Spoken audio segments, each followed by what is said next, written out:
இதுக்கு இந்த காசால என்ன நடக்குது, இஸ்ரேல் மட்டும் காரணம் இல்ல, அதுக்கு துணையா இருக்கிற அமெரிக்காவும் காரணம், அதுக்கு மௌனமா இருக்கிற மோடியும் காரணம், அதை எதிர்த்து பேசாத ஒவ்வொரு மனிதனும் காரணம். பிரகாஷ்ராஜ், வெற்றிமாறன், திருமாவளவன், ஜவாஹிருல்லா, இது மாதிரி அமீர், இந்த மாதிரி நிறைய பிரபலங்கள் கலந்துக்கிட்டாங்க. நான் ஸ்பீச்சை நான் கேட்கல, வேற அலுவலர்கள் இருந்தாலும் கேட்க கேட்டுட்டு நான் சொல்றேன்.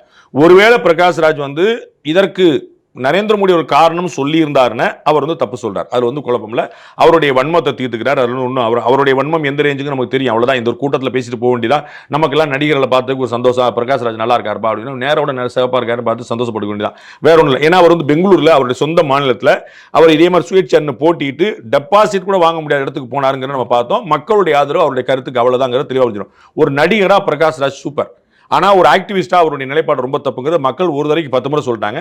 அதனால இவர் இந்த மாதிரி இங்கே தமிழ்நாட்டில் எங்கெல்லாம் நம்ம மக்கள் பார்ப்பாங்களோ, பிரகாஷ்ராஜ் வந்திருக்காருன்னா பார்ப்பாங்களோ, பிரகாஷ் கரத்தை பார்க்கறதுக்கான காலம் போய் பிரகாஷ் ராஜை பார்க்க வேண்டிய நிலைமைக்கு வந்துட்டாங்க. ஒன்றும் பிரச்சனை இல்லை, வந்துட்டாங்க. அதனால அவர் சொல்லுவார். ஆனால் அவங்களுக்கு தெரியாது, பாலஸ்தீனத்தில் இன்னைக்கு நேரத்தில் யாசர் அராஃபத் இருந்த காலத்திலேருந்து இந்தியாவுடைய பெரு நட்பு வச்சிருக்கிறோம்.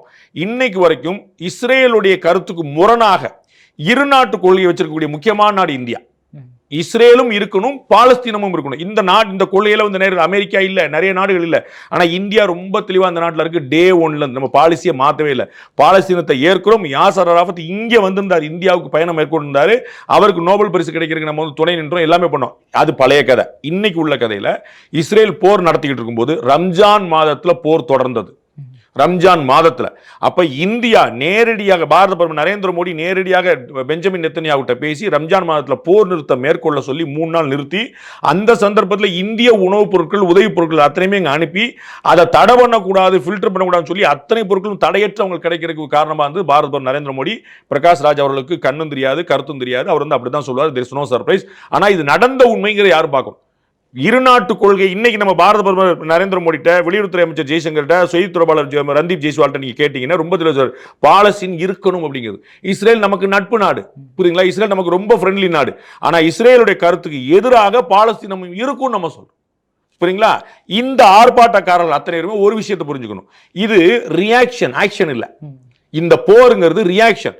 என்ன நடந்துச்சு? 3 வருஷம் முன்னாடி அவர்களுடைய திருநாளை கொண்டாடி கொண்டிருந்த ஒரு மக்களுக்கு, அப்பாவி மக்களுக்கு, சிவிலியன்களுக்கு, ராணுவ வீரர்களுக்கு கூட இல்ல, முகாம்களுக்கு கூட இல்ல, கொண்டாடி கொண்டிருந்த சிவிலியன்களுக்கு தண்டம் தொண்டமா வெட்டி துப்பாக்கியில சுட்டு தரதரம் இழுத்துட்டு போய் ஆள் கடத்தல் பண்ணிட்டு போய் 200-300 பேர் வச்சுக்கிட்டு கிட்டத்தட்ட 500-600 பேரை கொன்று ஒரே நாள்ல. அதற்கு யார் அதில் பேசவே இல்லை. அதற்கு ஒரு ஆர்ப்பாட்டம் யாருமே பண்ணல. பாலஸ்தீனத்தின், காசாவின் இந்த அமைப்புகளுடைய அத்துமீறல், ஹமாஸுடைய அத்துமீறல் ஏன் யாருமே பண்ணல? ஒரு நாள் ஒரு கண்டனம் ஏன் பண்ணல? அதற்கான ரியாக்ஷன் தானே இது. அப்ப பாகிஸ்தான் இந்தியாவுக்கு எதிராக சொல்லக்கூடியதுக்கும் இவர்கள் சொல்லக்கூடிய எனக்கு வித்தியாசம் எனக்கு புரியவில்லை. ஆபரேஷன் சிந்தூர் எதனால் நடந்துச்சு? பெஹல்காம் கூட ரியாக்ஷன். அப்ப அவங்க 100 பேருக்கு மேல இறந்திருப்பாங்க, நோ டவுட். எங்க ஆபரேஷன் சிந்தூர்ல நீங்க இங்க இறந்த 26 பேர் தான் சொல்ல முடியுமா? அப்படி கணக்கு வைக்க முடியுமா? பாரு, உங்க ஊர்ல 26 பேர் இருந்துட்டாங்க, எங்க ஊர்ல 26 பேர் கொண்டு, அப்படி செய்ய முடியுமா? அப்ப பயங்கரவாதிகள் முகாம்கள் அளிக்கும் போது அங்க முகாம்களுக்குள்ள இருக்க எல்லாரும் போதான் செய்வாங்க. அப்படிதான் நடந்தது. அப்ப அங்க 100க்கு மேலான நம்பர் இருந்துச்சு அப்படின்னு நம்ம சொன்னா, நம்ம ராணுவ வீரர்கள் ரொம்ப தளபதிகள் ரொம்ப தெளிவா சொன்னாங்க, நம்பர்லாம் கவுண்ட் பண்ணலாம் என்னோட வேலை இல்லைங்க, நாங்க போனோம் அடிச்சு சர்ஜிக்கல் சிவிலியன்களுக்கு எந்த பாதிப்பும் இல்லாம பண்ணோம், சரிங்களா? அப்ப ஆபரேஷன் சிந்தூர்ல 100க்கும் மேற்பட்டவர் கொல்லப்பட்டாங்க, இந்தியா தப்புன்னு சொல்லுவீங்களா? பரம இஸ்லாமியரா இருக்கக்கூடிய ஓவைசி சொல்லலையே, நீங்கள் எப்படி சொல்றீங்க? ஓவைசி எதுக்கு ஆர்ப்பாட்டம் பண்ண மாட்டேன்றாரு? அப்ப அவருக்கு தெரிஞ்சிருக்கு, அவர் பக்கா இந்தியரா இருக்கார். எவ்வளவு தூரம் அவர் இஸ்லாமியரா இருக்காரா, அதுக்கு ஒரு பொட்டு கூட குறையாம இந்தியரா இருக்கிறார். அவர் பாகிஸ்தான் கூட ஏன்பா கிரிக்கெட் விளையாண்டிங்க சண்டைக்கு போறாரு? உங்களுக்கு புரியுங்களா? ஆசியா கோப்பையில் அவங்களுக்கு என்ன அவசியம் ஒன்று வேண்டிய எனக்கு அப்படின்றார். நீ தானப்பா டூரிசமும் டெரரிசமும் ஒன்றா இருக்க முடியாதுன்னு சொல்லி சொன்னேன். அப்ப டூரிசமும் டெரரிசமும் டூர் மட்டும் ஒன்றா இருக்க முடியுமா? ஆசியா கோப்பையில் ஏன் விளையாடுறேன்னு கேட்கிறார். அது கேம் இல்ல, அது கேள்வி இல்ல. ஆனா இங்க என்ன பண்றாங்க? பாலஸ்தீனத்துக்கு ஆதரவா, இஸ்ரேலுக்கு எதிராக, இந்தியாவுக்கு எதிராக சந்திரிசார். இந்தியாவோட ரோல் என்ன? இந்தியா போர் நடக்கக்கூடாதுல ரொம்ப தெளிவா இருக்குது. எந்த சொல்லையும் போர் ஏற்க முடியாதுன்னு சொல்லுது. நாம் இப்ப பாருங்க, இஸ்ரேல் பாலஸ்தீனத்தில் ஒரு போர் நடந்துட்டு இருக்கு, 2.5 வருஷத்துக்கு மேல நடந்துருக்கு. உக்ரைன் ரஷ்யாவில் போறதுக்கு 3 வருஷமா நடந்திருக்கு. நம்ம என்ன பண்ணோம்? 3 நாள்ல போரை முடிச்சோம். அப்ப போர் நம்முடைய ஆசையாக இருந்தா, பாகிஸ்தானை அழிக்கணுங்கிற நோக்கமா இருந்தா நம்ம தொடர்ந்து இருப்போம்ல. உங்களுக்கு புரியுங்களா? அவர்களுக்கு இணையா 4 பேர் ஆதரவு வந்திருப்போம், நமக்கு ஆதரவு 4 பேர் வந்திருப்பாங்கல்ல. அப்ப இஸ்ரேல் உக்ரைன் இஸ்ரேல் பாலஸ்தீன் போர் நடக்கு, உக்ரைன் ரஷ்யா போர் நடக்கு, இந்தியா பாகிஸ்தான் போர் நடந்துட்டே இருக்கலாம்ல. ஏன் முடிவு கொண்டு நம்ம போற விரும்பல? இது நம்முடைய சித்தாந்தம். ரஷ்ய அதிபர்கிட்ட ரொம்ப வெளிப்படையா சொல்லியிருக்கோம், நீ வந்து போர் வந்து இது போருக்கான காலம்லாம் தெளிவா சொல்லியிருக்கோம். இன்னமும் போர் நிறுத்தத்துக்கு நம்ம பெரிய பங்களிக்கிறோம்னு அமெரிக்க அதிபர் என்டார்ஸ் பண்றாரு. ரஷ்யா போருக்கு வந்து இந்தியா பெரிய நிறுத்தத்துக்கு பெரிய பங்களிக்குது, அவங்க நினைச்சா முடியும்னு சொல்றாரு. உக்ரைன் அதிபர் சொல்றாரு இந்தியா நினைச்சாதான் முடியும்ன்றார். அவ்வளவு பெரிய ரோல் நம்ம பிளே பண்ணிட்டு இருக்கோம். அப்ப இவங்க நம்ம மேல குற்றம் சாட்டுறதுக்கு நியாயம் இருக்குது? அவர்களுக்கு நரேந்திர மோடி மீது வன்மம். இப்படித்தான் போய் சொன்னாங்க. இதே திரு பிரகாஷ்ராஜோட கருத்து என்னன்னு கேளுங்க. சிஏஏல சிட்டிசன்ஸ் அமெண்ட்மெண்ட் ஆக்ட் வந்து வெளிநாடுகள்ல துன்புறுத்தப்பட்டு மத ரீதியாக துன்புறுத்தப்பட்டு அடைக்கலம் தேடி வந்தவர்களை பற்றியது. இங்க இருக்கிறவங்களுக்கு வந்து சொல்லிட்டு இருந்தாங்களே, எப்படி இருப்பாங்க? இதே பிரகாஷ் ராஜ் அத்தனை பேருக்குமே நீங்க கேட்டுங்க, வெளி மாநிலத்திலும் தமிழ்நாட்டுக்கு வந்தாங்கன்னு. இது திருமாவளவன்கிட்ட கேளுங்க, மற்றவங்கள்ட்ட கேளுங்க, புரியுங்களா? அமீர் அண்ணன் கேளுங்க, வெற்றிமாறன் கேளுங்க. வெளி மாநிலத்திலும் தமிழ்நாட்டில் வந்து தொழிலாளர்கள் வந்துடுறாங்க, அண்ணன் சீமான் உட்பட எல்லாருமே என்ன சொல்லுவாங்க? அப்படின்னா வந்தேரிகள் உள்ள வந்துட்டாங்க, அப்படிமா ஆட்கள் வந்துட்டாங்க, அவங்க ஹிந்தி மாநிலமாக. பங்களாதேஷில் ஆள் வந்தா பரவாயில்லையா? பாகிஸ்தான்ல இருந்து ஆப்கானிஸ்தான்ல வந்தா பரவாயில்லையா? அங்க இஸ்லாமியர்கள் உட்பட அத்தனை பேருக்குமே கூடுன்றாங்க. இங்க மாநிலத்துக்கு மாநிலம் வந்து வந்தா வரக்கூடாதுன்றாங்க. இவருடைய இரட்டை விடம் புரியுதா உங்களுக்கு? அப்ப இந்தியாவில் ஒரு மாநிலத்தை சேர்ந்தவர் தமிழ்நாட்டுக்குள்ள வரக்கூடாது, ஆனா வெளிநாட்டை சேர்ந்தவர் இந்தியாவுக்குள்ள வரணும். அப்ப நோக்கம் என்னன்னு யோசிங்க.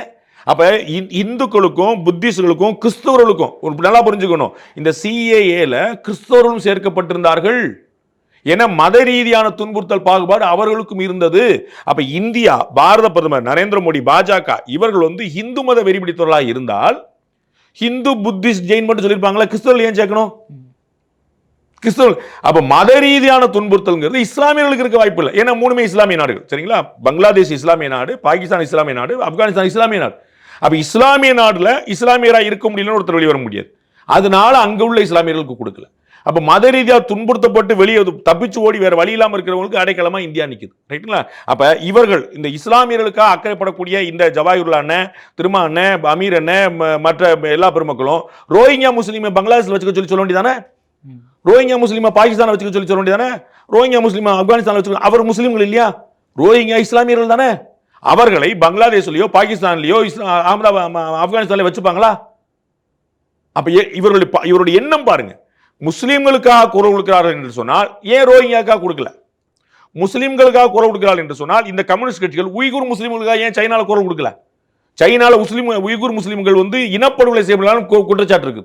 அதற்கு இங்க ஒரு கம்யூனிஸ்ட் குரல் கொடுப்பாங்களா? இதே பெருமக்கள் குரல் கொடுப்பாங்களா? அப்ப இவருடைய அக்கறை முஸ்லிம்கள் மீதும் இல்லை. உய்குருக்கும் குரல் கொடுக்கல, புரியுங்களா?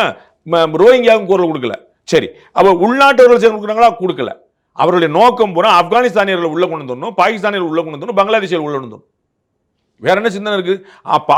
பாலஸ்தீன் நடக்கக்கூடிய பிரச்சனை இந்தியாவை தொடர்பு பேசுனாங்கன்னு அவருடைய பார்வை குறைபாடு தவிர வேற என்ன சொல்றது எனக்கு தெரியல.